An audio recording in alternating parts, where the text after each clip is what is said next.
Hello listener, আজকের টিউটোরিয়ালে আমি আপনাদের সাথে আলোচনা করব ইন্টারফেস কি এবং কিভাবে আমরা ইন্টারফেসের মাধ্যমে 100% অ্যাবস্ট্রাকশন অ্যাচিভ করতে পারি। তো গত পর্বে আমরা দেখেছিলাম যে কিভাবে অ্যাবস্ট্রাক্ট ক্লাসের মাধ্যমে আমরা অ্যাবস্ট্রাকশন অ্যাচিভ করতে পারি। তো ইন্টারফেস বলতে আসলে আমরা কি বুঝি?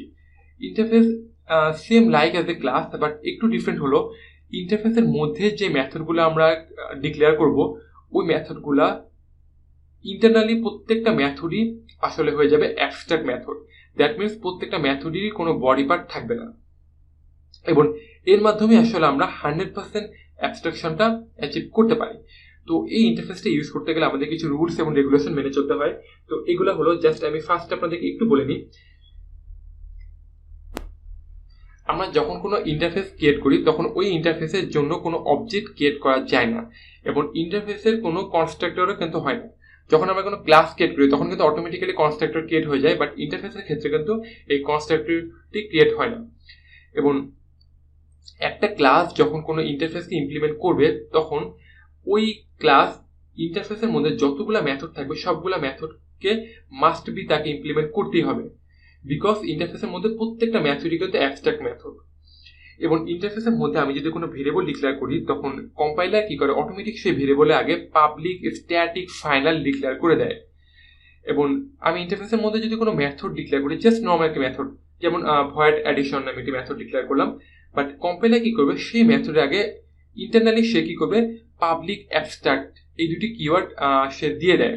এই কারণে আমরা ওই মেথডের জন্য কোনো ইমপ্লিমেন্টেশন অ্যাড করতে পারি না, জাস্ট আমরা মেথডটা আমাদের হাইড থাকে। তো এখন আমি জাস্ট একটা রিয়েল এক্সাম্পল আপনাদের দেখাই, এই জন্য আমি জাস্ট চলে যাচ্ছি আমার ইক্লিপসে। তো আমি জাস্ট একটা রিয়েল প্রজেক্ট আমি আপনাদেরকে দেখাতে চাচ্ছি যে আমরা যখন অনলাইনে বিভিন্ন সময় কিন্তু আমরা এয়ারের টিকিটগুলো কিনি। তো যখন আমরা অনলাইনে এয়ারের টিকিটগুলো কিনি, এই টিকিটগুলো সেল করার জন্য কিন্তু কিছু সাইট আছে, যেমন চিপ ফ্লাইট, তারপর হচ্ছে আপনার এক্সপিডিয়া। এগুলো কিন্তু অনেক পপুলার ওয়েবসাইট যেখানে কাস্টমাররা কি করে, যেখান থেকে তারা এয়ারের টিকিটগুলো সংগ্রহ করে। তো আমরা আজকে এমন একটি সাইট ক্রিয়েট বানাতে যাচ্ছি, যেই সাইটটি হবে একটি ইন্টারফেস এবং এই সাইটের নাম হবে চিপ ফ্লাইট। এবং এই যে চিপ ফ্লাইট, এই ধরনের সাইটগুলা, এবং এই সাইটগুলোতে আসলে আমরা কিভাবে সার্চ করি, আমরা জাস্ট বলে দিই আমরা এই কান্ট্রিতে যেতে চাচ্ছি এবং আমাদের ডিপার্টিং টাইমটা এবং রিটার্নিং টাইমটা আমরা দিয়ে দিই। এবং যখন আমরা সার্চে ক্লিক করি তখন এই চিপ ফ্লাইট কি করে, সে কিন্তু বিভিন্ন রকমের এয়ারলাইন্সের সাথে কিন্তু চুক্তিবদ্ধ, যেমন আমিরাত এয়ারলাইন্স, ইউএস বাংলা এয়ারলাইন্স, এরকম আরো দেখা যায় কি সে 15 থেকে 20টা এয়ারলাইন্সের সাথে চুক্তিবদ্ধ। এবং ওই প্রত্যেকটা এয়ারলাইন্সে কোন কোন দিনে অ্যাভেলেবল টিকিটগুলো আছে সেগুলো কিন্তু সে ইনফরমেশনগুলো কালেক্ট করে রাখে। এবং যখনই আমরা সার্চ করি এই চিপ ফ্লাইট ওয়েবসাইটে এসে, তখন সে কি করে, আমাদের কাঙ্ক্ষিত আমাদের যেই দিনে আসলে আমরা যেতে চাই এবং আমাদের যে ডিপার্টিং টাইম দিচ্ছি ওইটার সাথে ম্যাচ করে কোন কোন ফ্লাইটে আসলে টিকিটগুলো অ্যাভেলেবল আছে সেগুলো সে আমাদের সামনে শো করে।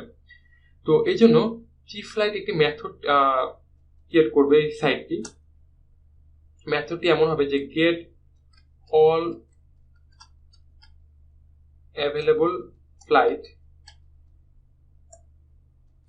সে জাস্ট এই নামে একটি মেথড ক্রিয়েট করছে এবং এই মেথডে কিন্তু কোনো ইমপ্লিমেন্টেশন থাকবে না, দ্যাট মিনস কোনো বডি পার্ট থাকবে না। এই কারণে আমরা এখানে জাস্ট মেথডটির পর আমরা জাস্ট এখানে এই সেমিকোলনটা দিয়ে দিলাম। এখন এই আমিরাত, ইউএস বাংলা, এই ধরনের আরো অনেক 15-20টা এয়ারলাইন্স থাকতে পারে যারা এই চিপ ফ্লাইটের সাথে যারা এগ্রিমেন্ট হয়ে আছে। এবং এরা কি করবে, এরা তো কোন কোন ডেটে এদের ডিপার্টিং টাইম, দ্যাট মিনস কোন কোন ডেটে এদের টিকিট অ্যাভেলেবল আছে, এগুলো তো এই সাইটটিকে দিতে হবে। তো ওরা কি করলো, ওই সাইটটিকে ইমপ্লিমেন্ট করলো। ইমপ্লিমেন্ট করবে কাকে, এই চিপ ফ্লাইটকে। এবং যখনই চিপ ফ্লাইটকে ইমপ্লিমেন্ট করবে তখনই কি করবে, এই চিপ ফ্লাইট ইন্টারফেসের মধ্যে যে মেথডটি আছে সেই মেথডটিকে ওভাররাইড করতে হবে। তো এখন আমিরাত এরা ইমপ্লিমেন্টেশন দিবে যেমন করে যে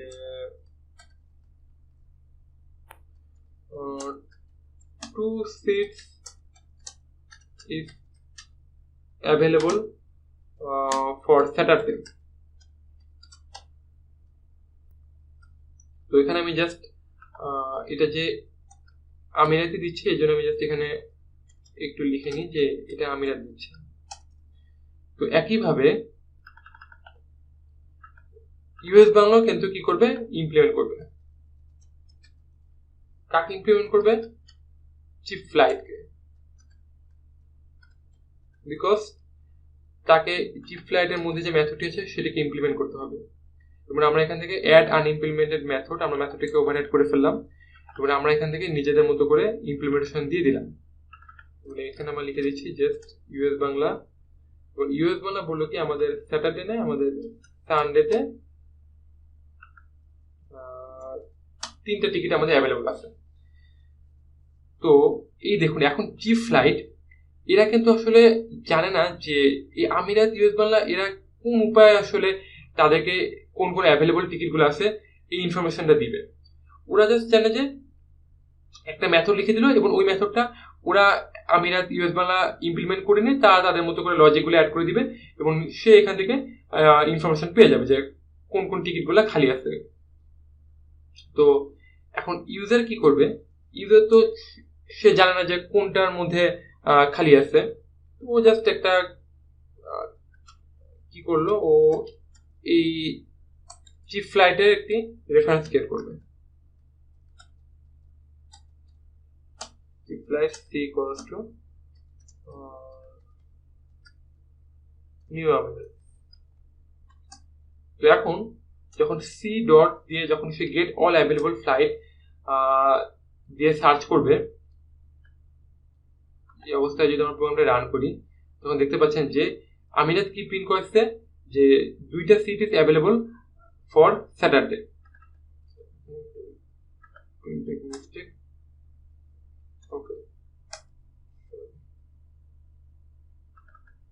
এবং একইভাবে আমরা যদি এখানে আমিরাতের অবজেক্ট ক্রিয়েট না করে যদি ইউএস বাংলা অবজেক্ট ক্রিয়েট করতাম,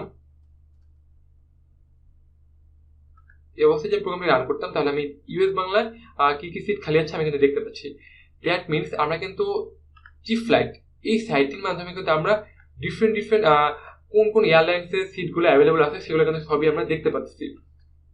এবং আমরা এখানে জাস্ট এই cheap flight C that means আমরা সুপার ক্লাসের রেফারেন্সের মধ্যে আমরা সাব ক্লাসের অবজেক্টকে রেফার করলাম।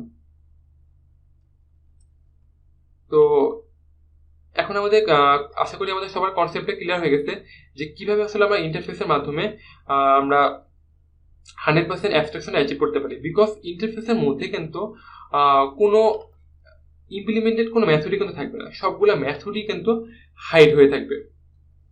দ্যাট মিনস ইন্টারফেসকে আমরা ইমপ্লিমেন্ট করতে গেলে সবগুলো মেথডকে আমরা ইমপ্লিমেন্ট করতেই হবে। এবং আমরা যদি ইন্টারফেস এখানে ইন্টিজার a equals to 10 দিই, বাট এটা কিন্তু ইন্টিজার a equals to 10 না, বিকজ কম্পাইলার কি করে এর আগে পাবলিক স্ট্যাটিক ফাইনাল এভাবে ডিক্লেয়ার করে দেয়।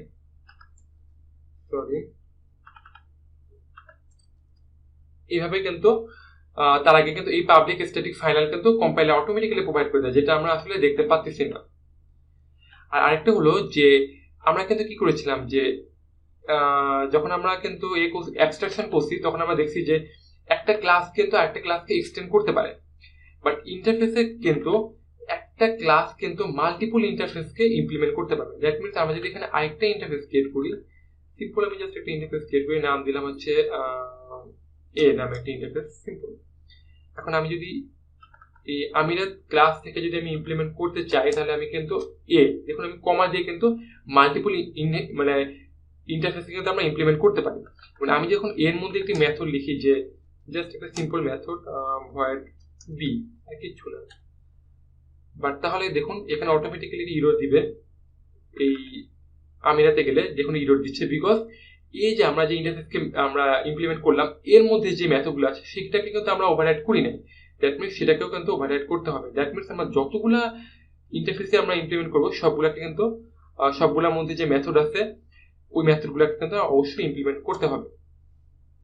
তো একটা কোশ্চেন আপনাদের আসতে পারে যে কখন আমরা অ্যাবস্ট্রাকশন ইউজ করবো, অ্যাবস্ট্রাক্ট ক্লাস ইউজ করবো, এবং কখন আমরা ইন্টারফেস ইউজ করবো। তো ইন্টারফেস আপনারা কখন ইউজ করবেন? যখন আপনি দেখবেন যে আপনি কোনো মেথডকে আসলে আপনি ইমপ্লিমেন্ট করতে পারবেন, আপনার হাতে সেই ক্ষমতাটা নাই, দ্যাট মিনস অন্য কোনো প্রোভাইডার আপনার এই মেথডটিকে ইমপ্লিমেন্ট করে দিতে হবে, তো সেই ক্ষেত্রে আসলে আপনি ইন্টারফেস ইউজ করবেন। আর যখন আপনি দেখবেন যে আপনি কিছু মেথড ইমপ্লিমেন্টেশন আপনি নিজে দিতে পারতেছেন, আপনাকে নিজে থেকে দিতে হবে, এবং কিছু ইমপ্লিমেন্টেশন আপনার প্রোভাইডার আপনাকে দিয়ে দিবে, তো সেই ক্ষেত্রে আপনি অ্যাবস্ট্রাক্ট ক্লাস ইউজ করতে পারবেন। এইভাবে আসলে আমরা ইন্টারফেস এবং অ্যাবস্ট্রাক্ট ক্লাসের মাধ্যমে আমরা টোটাল জাভার অবজেক্ট ওরিয়েন্টেড কনসেপ্টের মধ্যে যে অ্যাবস্ট্রাকশন যেটি আছে সেটি আমরা অ্যাচিভ করে থাকি। তো আশা করি সবাই এই ইন্টারফেস এবং অ্যাবস্ট্রাকশন সম্পর্কে প্রত্যেকের কনসেপ্টগুলো ক্লিয়ার হয়ে গেছে। তো আজকের মতো এখানেই। তো stay connected with us to see our next tutorial. Thank you again.